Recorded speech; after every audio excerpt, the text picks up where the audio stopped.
My name is Morgan Lucas, and with Cloud Avail, we're going to walk you through using NewRelic for Nginx access logs. Click Explorer at the top and then go to Logs. Here are all of the logs with no specific query so far. You can add some columns. Let's add bytes. Use the search bar. You can also remove columns you may no longer need.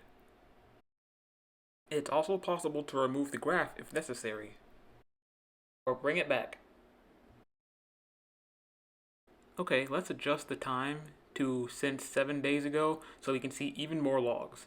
And I think 37,000 is enough for our purposes. Let's add a query to narrow it down even more. You can see here that I've searched 200 and we still have quite a lot of logs left over. Let's see if we can search another code and get some different results. Let's search for internal server error code, aka code 500.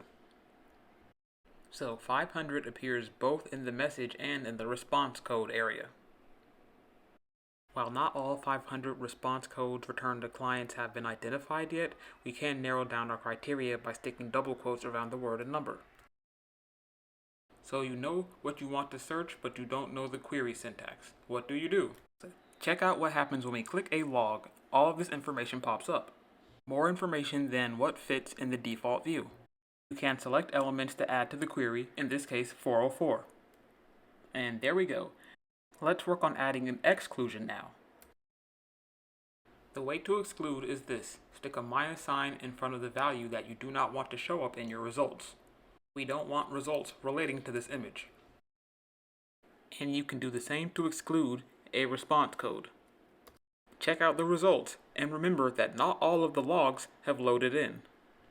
Notice that no IP addresses are being filtered out. Keep in mind that you may need multiple parsers if the data in your application uses multiple formats. Check out this new query in the log box, and we're going to add even more to it after I run it. Don't forget that you can click on a log, and this menu pops up. We scroll down, and we will select something and include or exclude it from our query. I've added the request value to the query and I've ran it to make sure that it works. I want to point out this HTTPX forwarded for query. The IP addresses in the message segment are from load balancers, not from the end user. So click any log and you can see that the HTTP forwarded field is empty.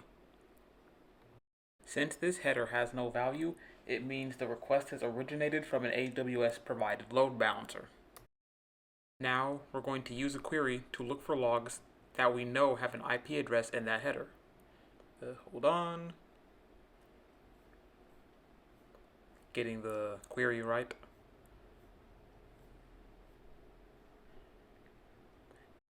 Here we are. When I open a log, now you can see the IP address that we searched is in that header. Since we see the IP address, this means that the request had been routed through a load balancer, and the IP address that we see comes from the originating client. There are plenty of actions that you can take with a visible IP address. How about we add a query to our dashboard? We can add a query to the dashboard so we don't have to run it each time we want to see new information and it automatically updates. After hitting Add to Dashboard, give the query a relevant name. Select a dashboard that already exists. Scroll down to see the rest of the options, including creating a new dashboard. But for now, we're going to hit Copy to Dashboard. After it's been successfully added, you can go to your dashboard. It takes a moment to load. You can see the large image logs query on the right. But what if you would like to look at your logs in a different way?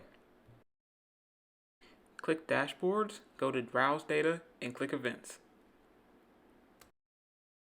It does look fairly different, but there is a lot of interesting stuff that we can check out. Click Query Builder for now. See here, you don't have to search through logs and guess. If you know SQL, then you know how to write a query to get the information that you need. And here it is. Finally, we'll convert the output to JSON. Thank you for watching this video about NewRelic logs using Nginx.